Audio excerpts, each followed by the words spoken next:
Another one of the essential chords to learn as a beginner is the open G chord, also known as a cowboy chord. Open chords, cowboy chords are kind of interchangeable. Anyways, here's the chord diagram for it, and we'll jump right in and show you how to actually use that. So the fingering for the open G chord is you're going to take your middle finger and you're going to put it on the 3rd fret on the low E string. Then you're going to take your index finger, put it on the 2nd fret of the A string, and then you're going to skip the D and G strings and then put your ring finger on the 3rd fret of the B string, as well as your pinky right underneath. So, like so.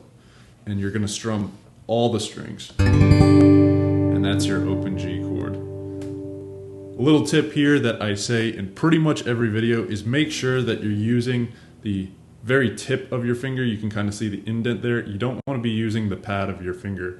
And you also, to try to get the note as clear as possible, you want to be as close to the fret as possible without being actually on the metal. So right about here, as opposed to being in the middle or far back, as this is going to make it sound kind of muddy.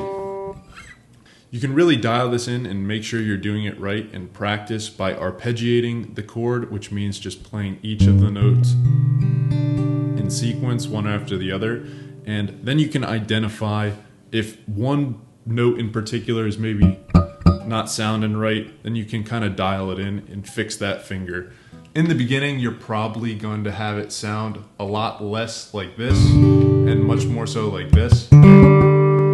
And there's really no way around this other than the fact that you just need to keep on practicing. There's no shortcuts. It's just getting in your reps, getting in your minutes, and eventually your fingers will develop the muscle memory and the strength and you kind of dial in the position to which it sounds right.